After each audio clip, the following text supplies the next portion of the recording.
Hello everyone, I am Khushboo Tak and welcome to all of you आपका अपना channel Shiksha mission. तो आज अपन डिस्कस करेंगे एयरफोर्स, एनडीए और नेवी में किस टाइप के ऑब्जेक्टिव क्वेश्चंस बन सकते हैं प्रोजेक्टाइल मोशन से। तो अपन ने पार्ट 1 में कुछ क्वेश्चन डिस्कस किए थे, अब पार्ट 2 में अपन कुछ क्वेश्चंस और डिस्कस करते हैं। तो लेते हैं अपन first example, the height attend by the object about the point of projection during its flight is given by. तो यहाँ पे बोल रहे हैं कि जब अपन एक पार्टिकल को प्रोजेक्ट करते हैं तो वो हाइट कितनी अटेंड करता है, उसकी हाइट का फॉर्मूला क्या होता है। तो अपन जानते हैं किसी भी पार्टिकल को जब अपन प्रोजेक्ट करते हैं तो उसकी हाइट का फॉर्मूला होता है u² sin² theta upon 2g, और ये मिलता है अपन को c में। तो ऑप्शन सी इज करेक्ट। जब भी किसी पार्टिकल को प्रोजेक्ट किया जाता है थीटा डिग्री के एंगल पे तो उसके हाइट का फॉर्मूला होता है u² sin² theta upon 2g, range का फॉर्मूला होता है u² sin 2 theta upon G, और टाइम ऑफ फ्लाइट का फॉर्मूला होता है 2u sin theta upon G. तो option C is correct answer. Next question देखते हैं। तो नेक्स्ट क्वेश्चन है, a cricket ball is throw at the speed of 28 metre per second in a direction 30 degree above the horizontal, the maximum height. तो यहाँ पे बोल रहे हैं अपन के पास में क्रिकेट की बॉल है और उस क्रिकेट की बॉल को अपन 28 मीटर पर सेकेंड के वेग से फेंक रहे हैं और उसका हॉरिजॉन से एंगल बन रहा है 30 डिग्री का। तो अपन को बताना है कि वो क्रिकेट की बॉल मैक्सिमम कितनी हाइट को कवर करेगी। तो देखते हैं। तो यहाँ पे अपन देखते हैं u अपन को गिवन है 28 मीटर पर सेकेंड, थीटा की वैल्यू गिवन है 30 डिग्री और g की वैल्यू गिवन है 9.8 metre per second square. Height का फॉर्मूला होता है u² sin² theta upon 2g। तो अपन ये वैल्यू पुट कर देंगे हाइट के फॉर्मूले में। तो u² की जगह है 28 का स्क्वायर, साइन 30 का स्क्वायर अपॉन 2 इंटू जी की जगह 9.8। जब इसको सॉल्व करेंगे तो अपन के पास में आएगा 10 मीटर। तो जब उस बॉल को 30 डिग्री के एंगल बनाते हुए 28 मीटर पर सेकेंड की वेलोसिटी से फेंकता है तो उसकी हाइट होगी 10 मीटर, और 10 मीटर मिल रहा है अपन को ए में। तो option A is correct answer. Next question देखते हैं। तो नेक्स्ट क्वेश्चन है, in the motion of the projectile falling freely under gravity is. Option A total energy is conserve, B momentum is conserve, C energy and momentum both are conserve, D none is conserve. तो यहाँ पे अपन को बोल रहे हैं जब particle projectile motions में होता है तो उसमें क्या कंजर्व रहता है, क्या उसमें एनर्जी कंजर्व रहती है, मोमेंटम कंजर्व रहता है, या एनर्जी या मोमेंटम दोनों ही कंजर्व रहते हैं, या कुछ भी कंजर्व नहीं रहता है। तो देखते हैं। तो यहाँ पे अपन देखते हैं अपन के पास में एक पार्टिकल है और उस पार्टिकल को अपन फेंक रहे हैं u वेलोसिटी से हॉरिजॉन से थीटा डिग्री के एंगल पे। तो अपन को उसके x कंपोनेंट में वेलोसिटी मिलती है u cos थीटा और y कंपोनेंट में वेलोसिटी मिलती है u sin थीटा। अब अपन जानते हैं वर्क एनर्जी थ्योरम क्या होता है। वर्क एनर्जी थ्योरम होता है total work done is equal to change in energy. तो यहाँ से वर्क और चेंज इन एनर्जी दोनों अपन को इक्वल मिलते हैं। अब वर्क डन का फॉर्मूला क्या होता है, फोर्स इनटू डिस्प्लेसमेंट। तो यहाँ पे अपन देखते हैं जब पार्टिकल को अपन x एक्सिस से फेंक रहे हैं तो उसने y एक्सिस में कितना डिस्प्लेस किया। तो अपन देख रहे हैं अपन उसको फेंक रहे हैं x एक्सिस से और पार्टिकल वापस लौट के वापस आ रहा है x एक्सिस में, तो उसका y एक्सिस में अपन को डिस्प्लेसमेंट मिलता है 0। अगर डिस्प्लेसमेंट 0 हो जाएगा तो उस पार्टिकल द्वारा वर्क डन हो जाएगा 0। तो यहाँ पे अपन को वर्क डन मिला पार्टिकल द्वारा 0। जब वर्क डन 0 है तो चेंज इन एनर्जी भी अपन को मिलती है 0। तो उस पार्टिकल की एनर्जी में किसी प्रकार का चेंज नहीं हो रहा है। अपन उस पार्टिकल को यहाँ पे जिस एनर्जी से फेंक रहे हैं वो पार्टिकल वापस अपन को उसी एनर्जी से मिलता है। तो यहाँ पे एनर्जी हो गई कंजर्व। तो यहाँ पे देखते हैं option A is correct, total energy is conserve. Next question देखते हैं। तो नेक्स्ट क्वेश्चन है, a projectile is fired at 30 degree with momentum p neglecting frictions, the change in kinetic energy when it return to the ground will be. तो यहाँ पे अपन को बोल रहे हैं अपन के पास में एक पार्टिकल है और अपन उस पार्टिकल को 30 डिग्री के एंगल पे प्रोजेक्ट कर रहे हैं। तो अपन को बताना है कि उस पार्टिकल में एनर्जी चेंज होगी या नहीं होगी, और अगर एनर्जी चेंज होगी तो वो कितनी होगी, 30%, 60% या 100%। तो अभी अपन ने पढ़ा था जब प्रोजेक्टाइल मोशन होता है तो पार्टिकल की एनर्जी कंजर्व रहती है, मतलब जितनी एनर्जी से अपन पार्टिकल को फेंक रहे हैं वो पार्टिकल वापस उतनी ही एनर्जी से वापस आता है। लेकिन जब अपन पार्टिकल को ऊपर की तरफ फेंकते हैं तो एयर रेजिस्टेंस भी होता है और एयर रेजिस्टेंस की वजह से कुछ फ्रिक्शंस भी होता है, तो उसकी वजह से कुछ एनर्जी का लॉस हो जाता है। लेकिन यहाँ पे अपन को कंडीशन दे रखी है कि अपन को फ्रिक्शंस में होने वाले लॉस को नेगलेक्ट करना है। अगर अपन एयर रेजिस्टेंस और फ्रिक्शंस के लॉस को नेगलेक्ट कर दे तो एनर्जी में किसी प्रकार का चेंज नहीं होगा, और जब एनर्जी में चेंज ही नहीं होगा तो एनर्जी कंजर्व रहेगी। तो यहाँ पे option A is correct. Next question देखते हैं। तो नेक्स्ट क्वेश्चन है a projectile is fired at 30 degree with momentum p, the change in momentum on return to the ground will be. तो यहाँ पे बोल रहे हैं अपन एक 30 डिग्री के एंगल पे एक पार्टिकल को प्रोजेक्ट कर रहे हैं, तो अब अपन को बताना है कि उसका जो मोमेंटम है, मोमेंटम में चेंज कितना होगा। तो देखते हैं।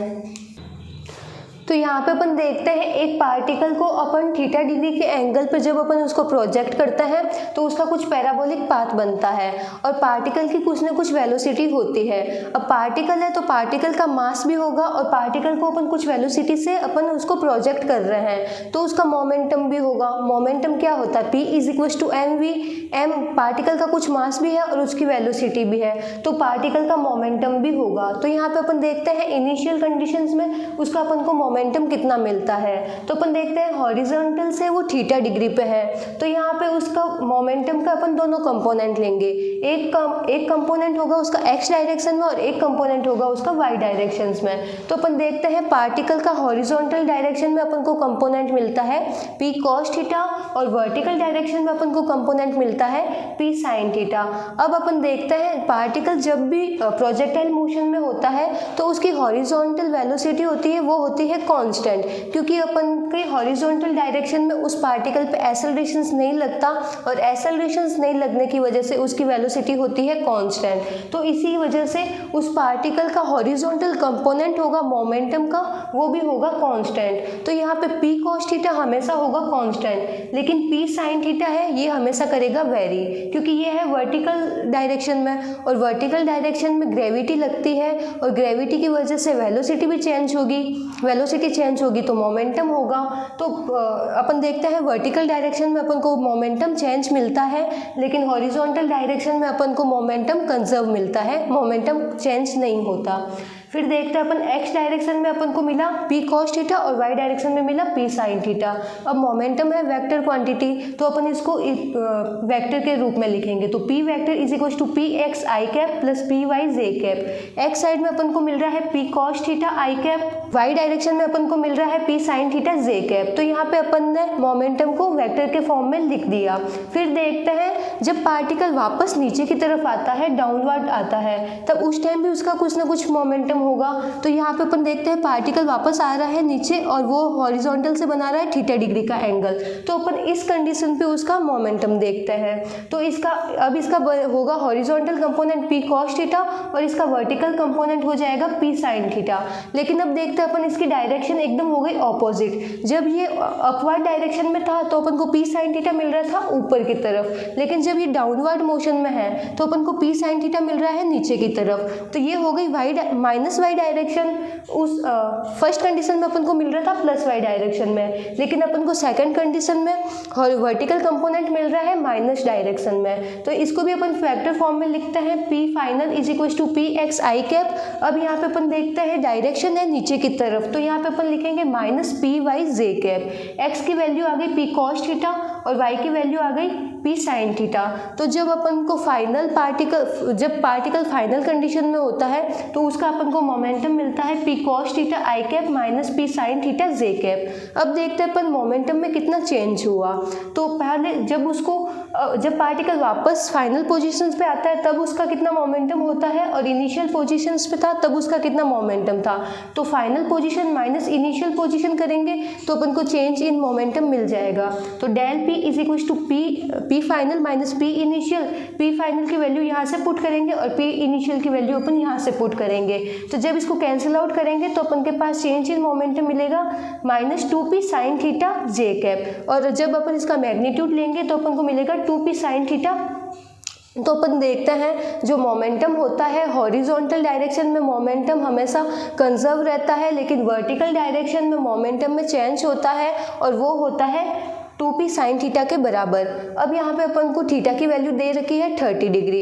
एक पार्टिकल को अगर अपन 30 डिग्री के एंगल पे प्रोजेक्ट करें तो उसमें कितना मोमेंटम का चेंज होगा। तो यहाँ पे 2p साइन थीटा की जगह वैल्यू पुट कर देंगे साइन 30 की वैल्यू होती है 1/2। तो ये जब आपस में कैंसिल आउट हो जाएंगे तो अपन देखते हैं del p is equal to p। जितना डेल p यहाँ पे है चेंज इन मोमेंटम और p है मोमेंटम। तो यहाँ पे बता रहे हैं जितना मोमेंटम था वो पूरा का पूरा ही चेंज हो गया। डेल p मतलब चेंज इन मोमेंटम और p is equal to original momentum.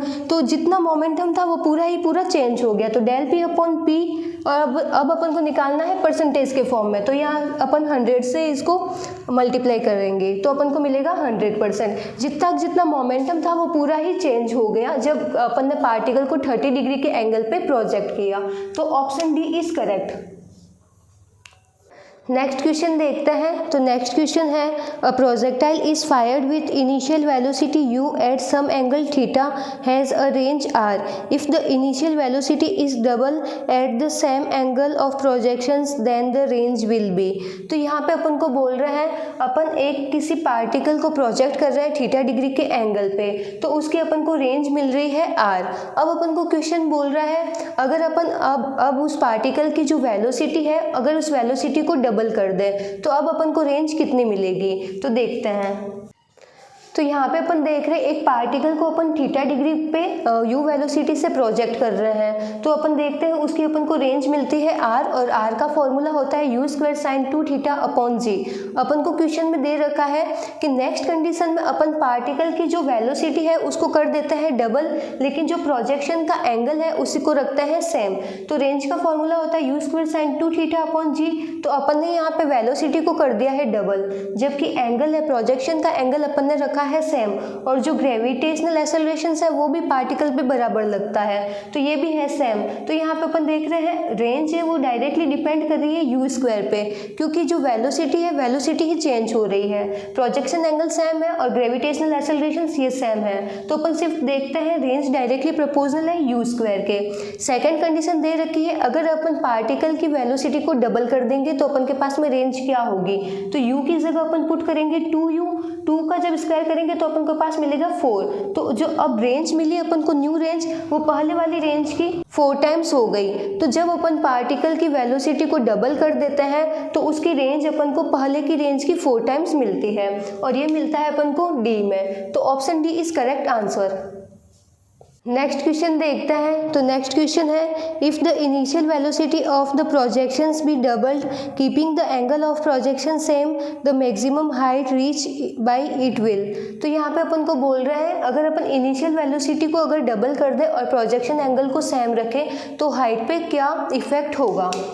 तो यहाँ पे अपन देखते हैं प्रोजेक्टाइल मोशंस में जो हाइट होती है वो डिपेंड करती है u² sin² theta upon 2c। Projection angle को अपन को सेम रखना है तो हाइट प्रोजेक्शन एंगल से चेंज नहीं हो रही है। ग्रेविटी है वो भी सब पे सेम लगती है तो ग्रेविटी का इफेक्ट भी हाइट पे नहीं हो रहा है। तो हाइट पे इफेक्ट पड़ रहा है ओनली फॉर u² का। तो वेलोसिटी का इफेक्ट हो रहा है हाइट पे। अगर वेलोसिटी को अगर अपन डबल कर देंगे तो हाइट पे क्या इफेक्ट होगा। तो u की जगह अपन करेंगे 2u का स्क्वायर अपन को मिलता है 4u²। तो जब अपन वेलोसिटी को डबल कर देंगे तो उसकी जो वेलोसिटी है वो वेलोसिटी हो जाएगी 4 टाइम्स, जिसकी इसकी हाइट भी इंक्रीज हो जाएगी 4 टाइम्स। तो ये मिलता है अपन को डी में। तो option D is correct, height पहले से 4 गुना अधिक हो जाएगी। नेक्स्ट क्वेश्चन देखते हैं। तो नेक्स्ट क्वेश्चन है which one is the largest when the height attend by the projectile is greatest. Range, time of flight, angle of projections with the vertical, none of the above. तो यहाँ पे बोल रहे हैं अगर एक पार्टिकल प्रोजेक्टाइल मोशंस में होता है तो अगर उसकी हाइट अगर मैक्सिमम होती है तो उस टाइम्स अपन के पास में कौन सी जो क्वांटिटीज़ है वो ज़्यादा होगी। रेंज ज़्यादा होगी, टाइम ऑफ फ्लाइट ज़्यादा होगा, angle of projections with the vertical ज़्यादा होगा, या फिर नन ऑफ द अबव। तो देखते हैं। तो यहाँ पे अपन देखते हैं किसी पार्टिकल को अगर अपन थीटा डिग्री एंगल पे u वेलोसिटी से अगर प्रोजेक्ट करते हैं तो उसकी हाइट मिलती है अपन को h, और मैक्सिमम हाइट का फॉर्मूला होता है u square sine square theta upon 2z, और मैक्सिमम हाइट अपन को मिलती है u स्क्वायर अपॉन 2z, और वो मिलती है theta is equal to 90 degree angle पे। तो अब अपन 90 डिग्री के एंगल पे देखते हैं, रेंज चेक करते हैं। तो रेंज का फॉर्मूला होता है u square sine 2 theta upon g, तो थीटा की जगह वैल्यू पुट करेंगे 90, तो 2 इंटू 90 180, और साइन 180 की वैल्यू होती है 0। तो 90 डिग्री के एंगल पे प्रोजेक्ट करने पर अपन को पार्टिकल की रेंज मिलती है 0। अब देखते हैं टाइम ऑफ लाइट। तो टाइम ऑफ लाइट का फॉर्मूला होता है 2u साइन थीटा अपॉन जी। साइन थीटा की मैक्सिमम वैल्यू होती है 1, और जो कि मिलती है अपन को 90 डिग्री पे, और यहाँ पे अपन को ऑलरेडी एंगल दे रखा है 90 डिग्री, तो अपन को 90 डिग्री पे कैलकुलेट करनी है टाइम ऑफ लाइट। तो अपन को टाइम ऑफ लाइट मिलता है 2u अपॉन जी। तो अपन देखते हैं जो टाइम ऑफ लाइट है उसकी वैल्यू अपन को मिलती है मैक्सिमम, और वो मिलती है जब पार्टिकल मैक्सिमम हाइट को अटेंड करता है, और पार्टिकल मैक्सिमम हाइट को अटेंड करता है theta is equal to 90 degree पे। तो यहाँ पे आ गया time of flight. Option B is correct answer.